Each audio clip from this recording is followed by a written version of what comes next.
without further wait, let's bring on Walt. Walt, how you doing? Hey, doing great. Awesome. Welcome Thanks for coming back. on, Welcome especially talking about this. So it's good to watch you and to be able to be a voice to show people what we're doing up here and how it doesn't have to be unsustainable. I mean, you could ask that, is Seattle the best? Well, my response to that would be, I don't want to continue to be the best. I want other people to copy us and become better. So then we can copy them and become better, and let this be a loop that kind of feeds itself.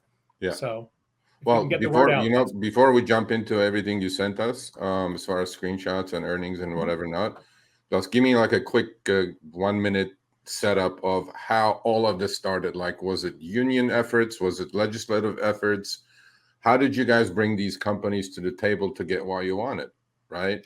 Well, it was all union effort. Started way in the past, long before I even moved here, around 2014 or so, where they started organizing, and we had strikes and we had visibility things, and we also had a concerted effort to talk with the Seattle political class and let them know that we're getting screwed here.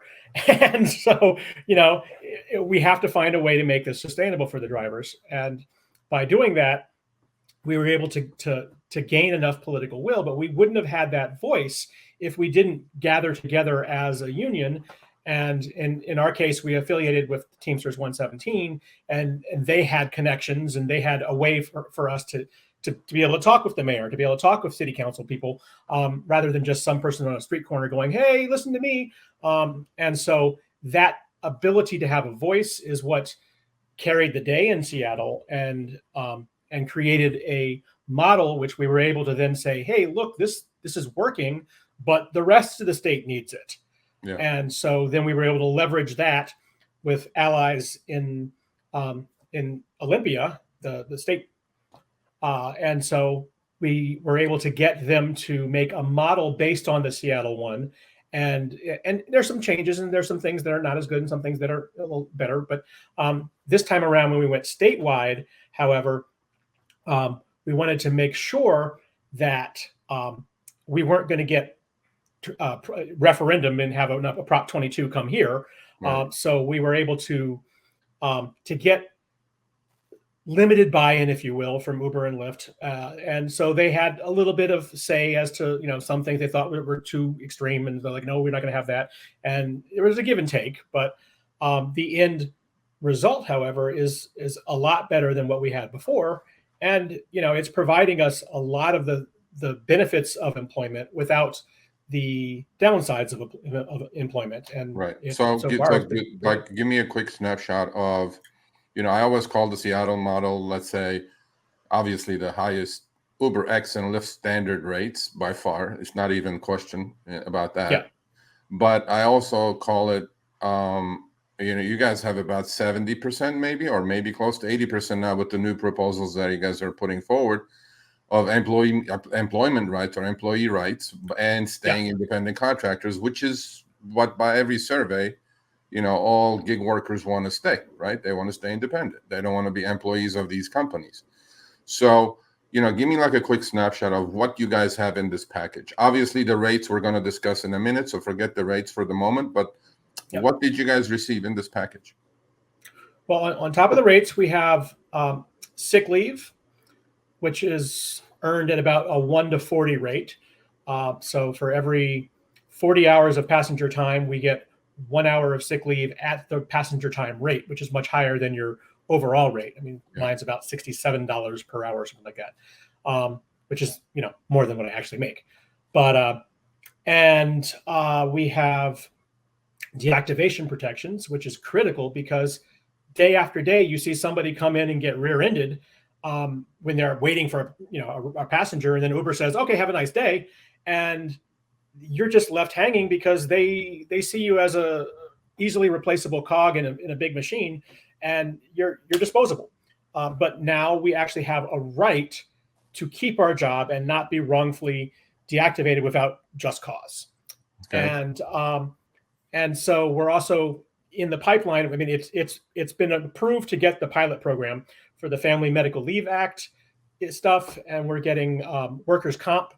We already have now, and so it's most of what you would have if you were working at McDonald's, but I don't have to clock in and at 9 and clock out at 10. I can do whatever I want. The world hasn't changed. I'm still driving like I always have. I'm just making more and I have more rights. Right. So my thing is, obviously, when we do our own surveys, everything comes to two issues, right? I mean, and now it's actually unjust deactivations has become a major issue. It's got quite a bit of play last couple of weeks in the media, LA Times, Market Watch, everybody's writing about unjust deactivations, which we're going to talk about a driver later on in the show, is that those are the two most important things. But the headline has always been, as long as I can remember, has been earnings, right? Low pay. We want better pay, right? So I think it would be fair to, just because everybody's going like, okay, I don't want to be a part of a union. I get it. They're not part of a union there, right? It's not your typical union play that everybody's saying, okay, I'm going to be part of a union. I'm going to pay so many dues and I'm going to do this, do that. It's not like that exactly, right? It's a different model. And it doesn't require everybody to be a part of it, but the more people who are actually involved and the more people who are together, the stronger we are, and the more likely we're going to get a better result in the end.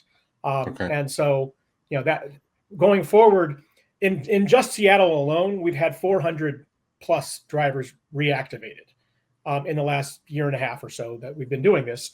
And so now that we're going statewide, we're currently negotiating the procedures for this. And there's, pushback and everything between the companies and the drivers, but we wouldn't even be at the negotiating table if we didn't have the union voice to help us be recognized as somebody who can bargain against these mega companies who think they have all the power.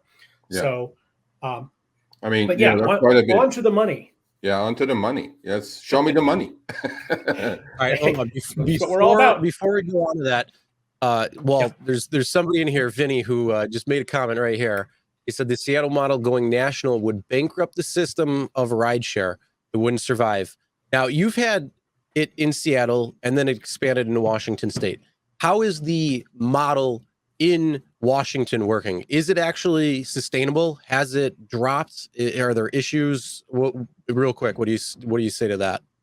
Well, this particular model in Seattle, when we first got it, gave us an effective 30% raise because it put us back to about where we were in 2016 before they severed what we pay, what they, the drivers pay, the passengers pay from what we make.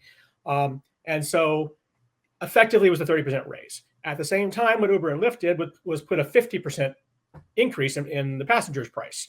And then they blamed it on the drivers. Well, we have to pay the drivers. So no, I mean, you're skimming a whole lot more. Not only are they taking the same percent of a bigger pie, but they're taking a bigger percent of the pie. And now that's what they're doing statewide.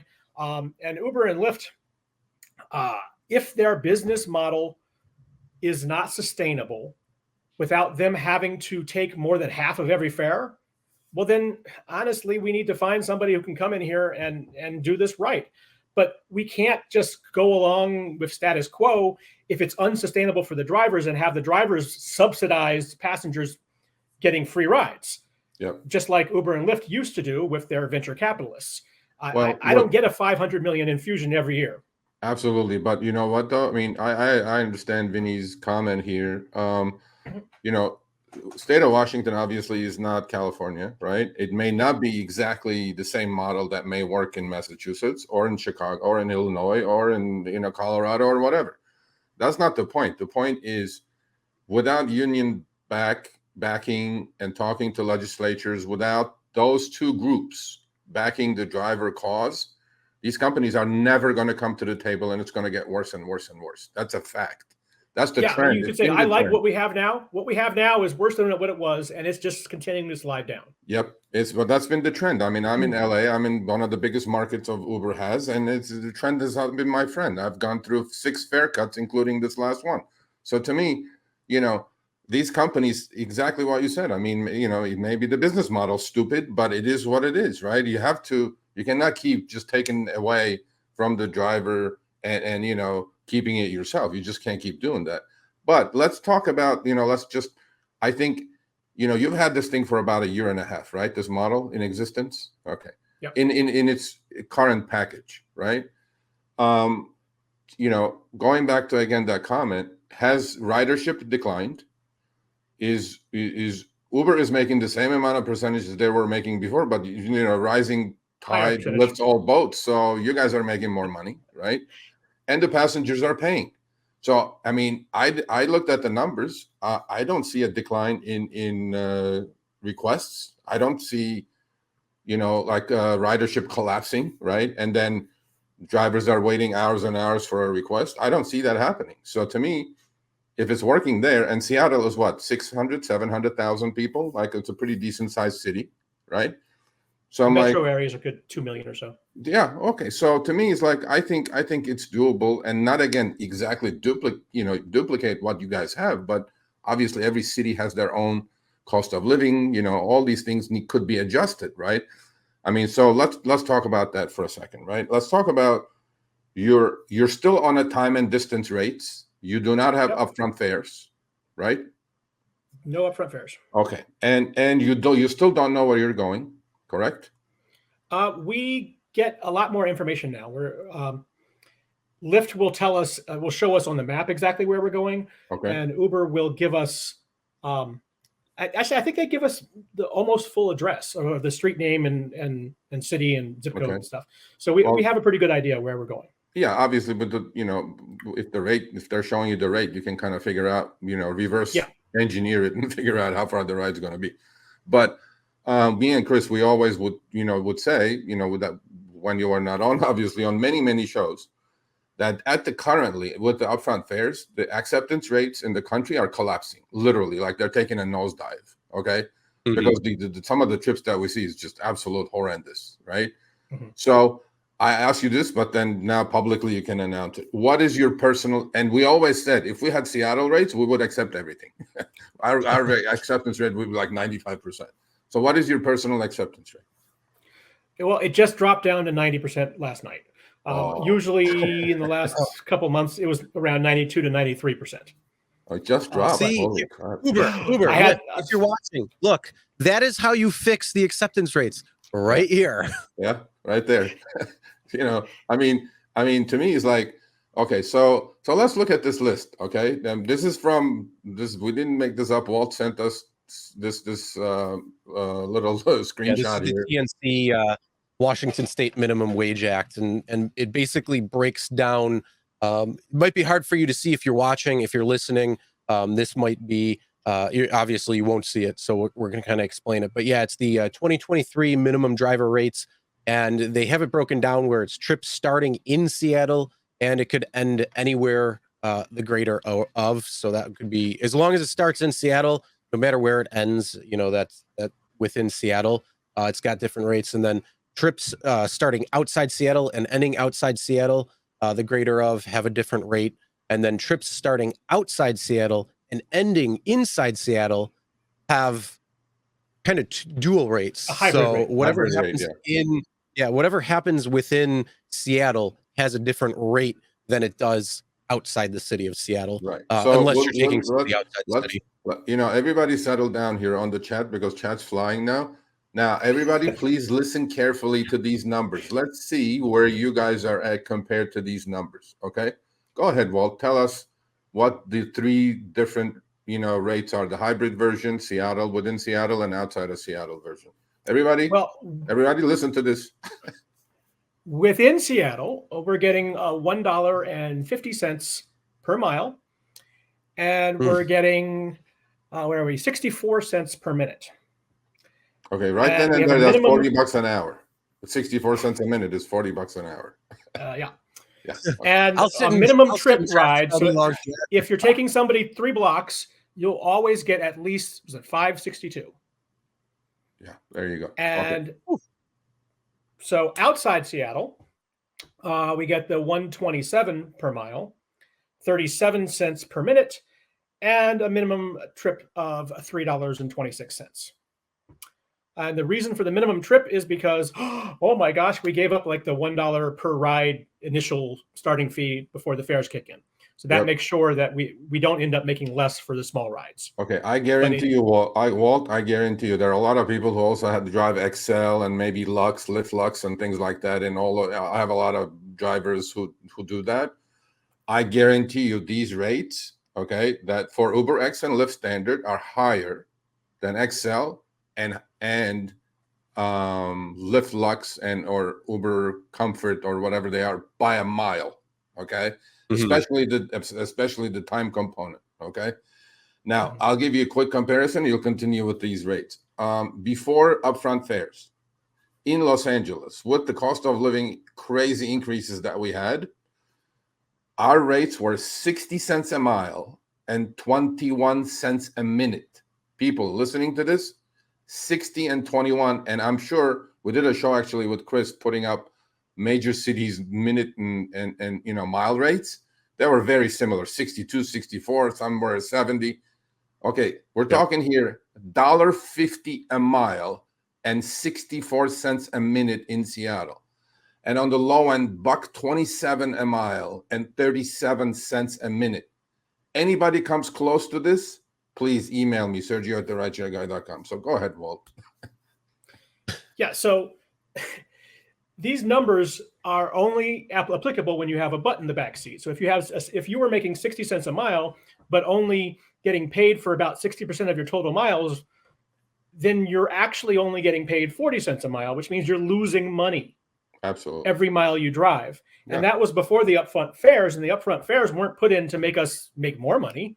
No. It was a way to hide the fact that they're taking more and more from us. So we actually need numbers like this in order to be sustainable. In practice, if we can go, let me see. Okay, you know what? There's a quick question I want you to answer before you forget. Yeah, go ahead. Saying, do they offer quests, and does it surge in Seattle or in the state of Washington in general? Yes, there are quests and there are surges. The surges aren't as frequent as they used to be. They're not here either. They're not here either. Trust me. Personally, I would much prefer to guarantee that I'm making decent money on every ride than hope maybe I can go chase a surge where Uber requires you to be within 100 feet of the center of it to actually get the maximum and have it disappear by the time I get there. Yep. I don't want to play a game. I want to make money. Yep. I mean, it's that about simple. This one? What, if any, other additional incentives do they offer when it comes? Are you getting, are you getting any types of promotions, bonuses, anything like that, or is it just Lyft straight is pay? doing like, start something within a zone and then take 3 rides and you get $11 more. Uber isn't doing as much of those. Okay, so it seems like it's mostly going to be based on drivers to rides coming in. How many drivers do they have that's active versus how many rides are coming in? If you have a lower amount of drivers and more amount of rides coming in, they're going to have to incentivize drivers to come on board, whether that's in Seattle, Washington, or anywhere else. Yeah. All right. So there's one other question that Norma is asking. Does mileage begins immediately or from pickup of passenger? Just like everywhere else, you're getting paid for period 3. Period. Yeah. That's it. This is period 3 rates. The mileage is from pickup a passenger, or Uber. They start giving you a long pickup after 9 minutes of travel. Which you have some just in the last 3 weeks or so, Lyft has started giving additional like $2 or $3 or so when you've got about 11 or 12, 13 minutes out there. They're not letting us know what's behind the number. It's just, hey, it's a 12 minutes away and we're going to give you $2.50. I'm like, okay, cool. That's better than nothing. Right. Okay. So next one. So this is Uber rates in Seattle. They have basically a zone 1 and a zone 2. And then outside of there is the same thing as the zone one, the lower rates. So basically, you see the little small green area in Seattle? Yeah. That is where we get the higher 150, 64-cent rate. And then everything outside of that, statewide, is the same. Right. And so you can move on. And one other quick thing, though, while we're at it, at the rates, remind us what kind of increase you got adjusted to inflation for 2023. Yeah, well, on top of the rest of the state actually going up to have higher rates, in Seattle, I believe it was an 8% increase. I can't remember the number, but we went from about 137 to 150 per mile. So that, it's about 8%. And every year, as the cost of living increases, our rates are going to get pegged to that. So we will not be losing ground to inflation. We're going to keep pace to that. Right.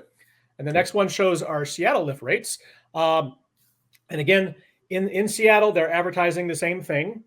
And outside Seattle, on the next slide, they're advertising the same. But it should be noted, when we pass these laws and get the companies to have to actually follow them, that's only the first step. The next thing we got to do is enforce them. And Uber and Lyft have shown many, many times that they're a little free and loose with actually following the rules.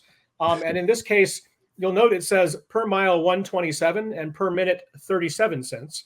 When you look at actually how much they're paying, you'll discover that they're skimming a quarter of a penny off of every mile and every minute driven statewide, times 1 million people. It's unreal. So for each individual, it's a little bit of money each time, maybe 2 cents for a short ride, 15 cents for a long ride. But if I could skim between 2 and 15 cents off every ride that's happening, I'd be a millionaire in no time. We talked about that, Chris. That's called the nickel and diming of Uber and Lyft to make a profit. You take a nickel or a dime off every single ride, and you're doing 2 billion trips in a quarter. That's $200 million that just goes right into profit. So with upfront earnings outside of Washington and some other minor areas that don't follow upfront earnings that still have rate cards, you're not knowing whether they're just boiling the frog in a pot of water over a long period of time, which means, hey, they're starting the rates around the same of what they were previously before upfront earnings change. And now are they starting to condition drivers to accept lower and lower? That is something that we have to definitely be aware of. And we're running our tests because we're looking at screenshots, from 6 months ago in August when it really started ramping out to other parts of the country to what it is today, to see how much of a difference is changing. Is it dropping across all types of rides, meaning close rides, medium rides, long rides? How's that looking? So we're definitely staying on it and going to call it out as is. But something like Washington, you're guaranteed that. And then again, like you said, with it going up over time because of the cost of living or inflation, you don't have to worry about that because it's taken into account. Yeah. All right. So here's a trip. There's one of the few trips that we're going to show you guys. So, we're going to show you inside Seattle, starting in Seattle, ending somewhere else, hybrid version, whatever this. So Walt's going to walk you through this. Go ahead. So this is an ordinary run of the mill kind of 10-minute trip, and 3.5 miles. It adds up to $8.10, and that's a lot better than what we used to get before this outside of Seattle. But here's how Uber and Lyft are making this happen. They're charging the customer $14.95, and if you look at the far bottom corner, it says your earnings represent 54.2% of the total passenger fare. And so basically, on your average run-of-the-mill medium suburb trips, they're taking half the money, and people are still paying that amount. So the system hasn't broken yet. And if you move to the next slide, I would take this trip every single day, every single minute, every single. This is an airport ride. Okay. Going into Seattle from the airport, and this will show you how you see the distance is broken down. So I got 2370, but part of that was at 7 miles at the lower rate, and then the final 9.77 miles at the higher rate. And so you add it all together. And again, Uber took almost 40% of the fare. If you look at the bottom corner, your earnings represent 62.7% of the total passenger fare. It's real quick, just a lot of listen. Hold on, 1 second. For those who are listening and not able to see, basically for a ride in outside Seattle that ends in Seattle, because there's 2 different payments, he was at 22 minutes 39 seconds for the duration of the trip, which lasted 16.8 miles, and he got paid $35.67 on that. Yep. All right. So yeah, and so you'll see a lot of stuff that Uber has there about our service fee summary to make it look like they're only making $8.64 on the ride, but these numbers are all just imaginary. Their commercial auto insurance thing, that rate is just much higher than what they have to pay. Well, absolutely, because I'm actually investigating that, Walt, because what they do is they stick the marketplace fee in there that the driver doesn't get. For a 22-minute trip, paying $565 commercial insurance is total BS. It doesn't work at all. But we're going to discover that coming up on the next few shows, because they're definitely sandbagging, making their take rate look very small, which is not. So, well, the driver's paid sick time is an easy one to calculate. It's 1 to 40 of my total thing. So if at 61 cents or something like that, I have to have an average ride payment of $29, $26, $27, something like that. And nobody's average is that high. Most of your rides are little short ones. So they're making it look like they have higher fees than they do. And then the bigger thing is they're comparing their net. They're taking their fees out and then comparing that to our gross. Well, if you're going to look at your service fees, well, then I get to add in my gas, my tires, my oil changes, my depreciation of my car, and then I'm not making $718 on this trip. I'm making a lot less than that $718. Yeah. So, and this is another short trip that you put us, but once you get to the middle part of this, there's a lot of these breakdowns that are all on the same on the trips on these screenshots. It says Seattle Transportation Network Company tax, right? Is that part of the deactivation process? Is that goes towards a fund? Is that how this works? And then you also have driver paid sick time, right? So explain those things real quickly for us, what they are. Well, the Seattle Transportation Network Company tax is paying for the driver representation. It's paying for the lawyers who are helping get drivers back on the road after they've been wrongly deactivated. It's paying for, it's also paying for community housing and public transportation, because that was part of the deal that we made in order to get enough allies in Seattle to get the bill passed. But it should be noted, I don't know why they're still charging us this, because the state thing has now preempted it, so that the Seattle stuff is no longer really happening. It's all based on the state thing. But again, Uber wants to make it look like they're making less on each ride, so they throw all these numbers out. And again, the driver paid sick time, 61 cents. That's almost 10% of my total fare. I'm only making 1/40th of this in the maximum sick leave if I claimed it all. So it's really sandbagging on 90%. Well, fuzzy math, because what they do is like they take all these numbers and put it up and take it off of the passenger fare, right? The passenger didn't pay 61 cents for that. They probably paid a dime or a nickel for it, but then Uber goes, I paid 61 cents, so I can lower my take rate and make my take rate look like nothing, right? It's not. Well, the passenger didn't pay any of that. The passengers just paid $13.91. Exactly. Yeah. So and of that $13.91, Uber and Lyft can do whatever they want. And they only paid me $718 of that, which, look at that, is just a hair over half, 51.6% of the total fare. Yep. For a little short trip in the cities, they're taking half. Yep. That's the next one. But before that, can you highlight the Norma's question there? Because that's an important question for Walt to answer at the end. Or this one now. Okay, here you go. Do you pay any union dues? Do you need special licenses to drive? Do you have to carry commercial insurance? What are the costs, if so? Good question. Okay, personally, I pay union dues, but it's voluntary. You don't have to be a member of the union, but I pay $30 or $35 a month. Okay. And because I pay that, I get free legal representation if I get a traffic ticket. So I've got somebody to go down to court and fight that and turn it into a light infraction, a non-moving violation, which doesn't count against me on your 3 strikes and out. And I also, as a member of the union, I'm able to basically get information and help make sure that we're fighting for the right things. But anyway, special license to drive. No. Do we have to carry commercial insurance? Yes, we should do that. Everybody here should do that, because if you're just using your personal insurance plan and you get in a crash, even when you're not Ubering, if they find out you were an Uber driver, they will not pay you. It's no, I mean, is Uber still in your state is also offering the so-called $1 million. Uber has to provide a minimum when we're on the part 2 and when I'm driving to pick somebody up, and when I have somebody, Uber insurance is going to cover something. Right. So in the time when I'm just deadheading around waiting for the next ride, that's my insurance.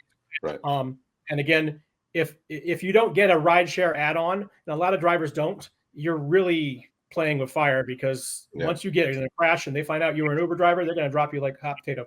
Yep, absolutely. That's extra RideShare insurance and whatever you're going to buy, right? So here's another trip, Uber mid-long in Seattle. So there you go. There's another one.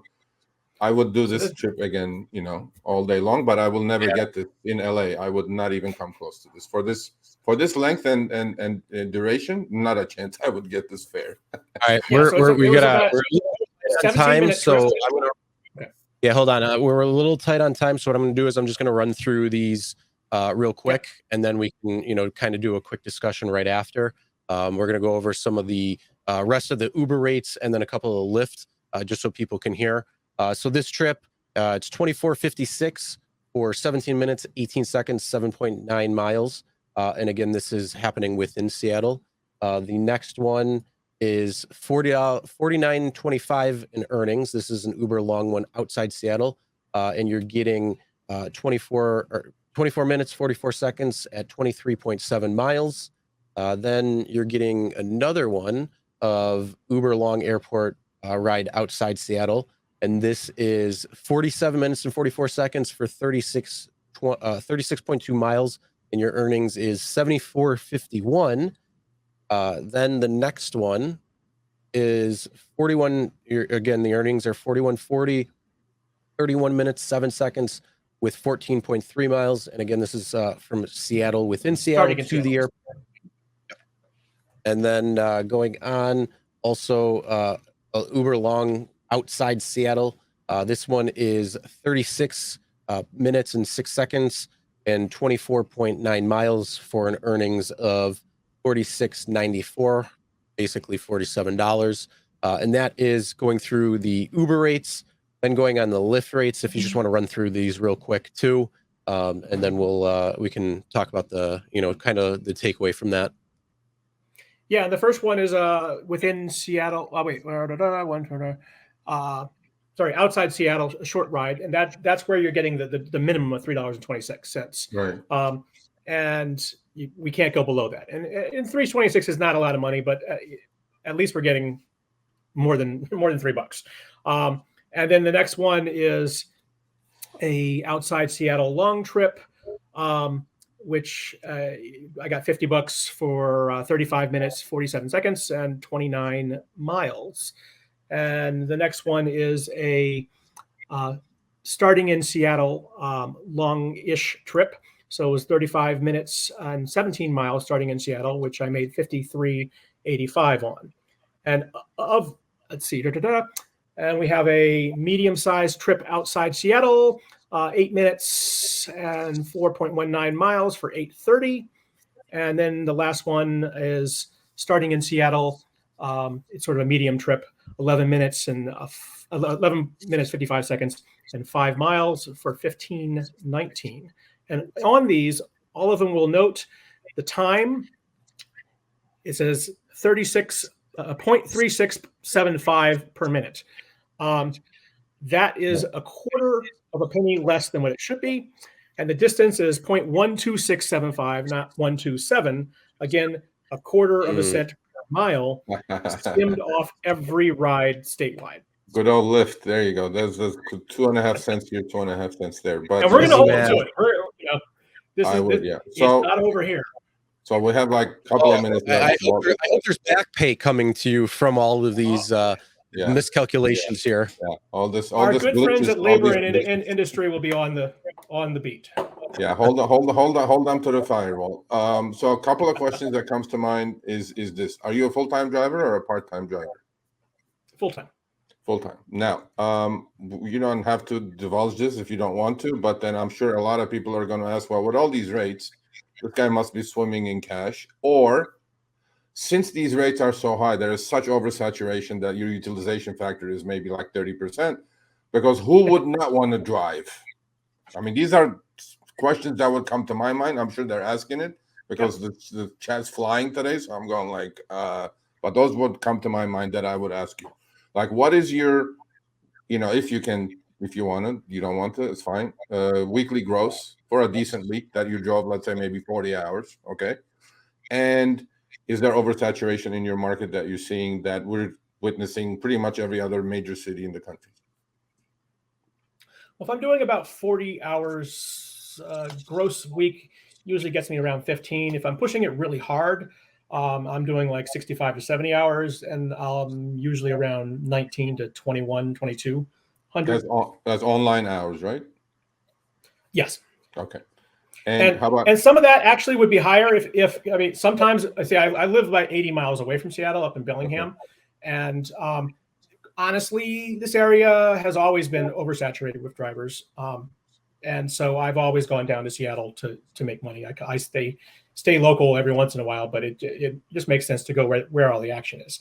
So sometimes when I'm driving down, I'll have like the directional things saying, give me a ride to the Air Force Base way past Tacoma, so I can get anything, including the airport rides along the way. And usually I don't, but when I do, hey, it's gravy. And like one of the rides we showed was during my commute, I got a $50 ride for half of my commute. I'm like, okay, cool. Yeah. That paid for the round trip and more. So it's not mandatory to be part of a union. It's voluntary, right? And I'm sure you speak to quite a bit of drivers being part of the union, or you have friends or whatever. What percentage of Seattle drivers are happy with what they have, and what percentage are not? If you know, or do you hear any? Do you look? All we hear when we do videos, popular videos, unpopular videos, all we hear is complaining. I'm not sure you guys have anything to complain about. Is there any complaints? What are you guys complaining about? Seattle's had the higher rates for a year and a half, and it didn't suddenly evaporate the demand then.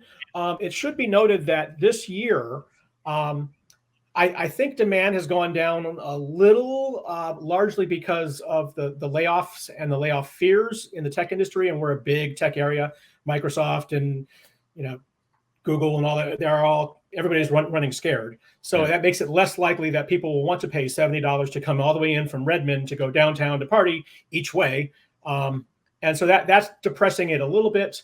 But again, the Seattle rates didn't change that much. I think part of it is psychologically more and more drivers from the area outside of Seattle are saying, wow, we didn't know Seattle was that good. I don't know how they were missing it, but and so even though rates went up for them everywhere statewide, more and more people started to look at the rates and go, oh, well, let me get the best. So I think we've had a number of regional drivers come into Seattle because they want to get those ultra super high fares and not be settled with the really high fares elsewhere. But then that opens up opportunities. So if I just go into the suburbs, I'm picking up a good steady amount of rides. It's just like anything. The business cycles don't stay the same. You have to learn to adapt and adjust. If you just want to keep doing the same thing and fishing in the same hole, if there are no fish there, you ain't gonna make any money. So those of us who know where to go, we're doing fine. Yeah, I mean, look, I don't think anybody online hours wise is averaging what you guys are averaging, just for the fact that you have the high rates. And then, Vinny, I disagree with you completely. Actually, it doesn't prove anything. All it does is it does the same thing in the Miami market. Show me one UberX or Lyft standard driver that's pulling down 35 to 40 bucks per online hour. Not a possibility. So my point is, you guys have something good, right? Just give me one more minute because Chris is running late. We're running late, but give me one more minute on the new thing that you guys have coming. I think it's called 1570, the bill that you guys working on. It gives you a little bit more, right? Well, we it just passed the House and it's going to be going to the Senate, and it's Family Medical Leave Act, and we're working on the details. But effectively, what it's going to provide for is we get bought into the same family medical leave insurance that the rest of the state has for regular employees, with one difference on the family side of it. So if I have a kid, the insurance is going to be paid for by Uber and Lyft 100% rather than a sharing thing. But on the medical side, it's a sharing piece. And so we, it's just one more extra bit of the full rights of being an employee that we're getting without having to be employees. And every state could do this. It's not like you have to be an employee to get medical leave. Look, we're getting it. So there are many ways to skin a cat, and this is what we're doing. All right, cool.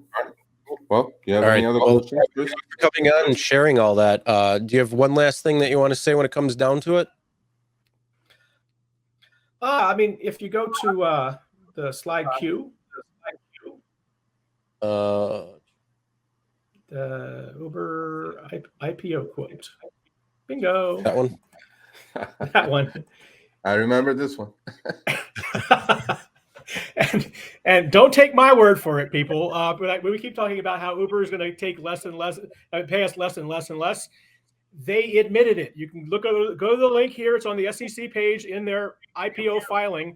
This is their risks to investors. And they basically said, hey, as we aim to reduce driver incentives to improve our financial performance, we expect driver dissatisfaction will generally increase.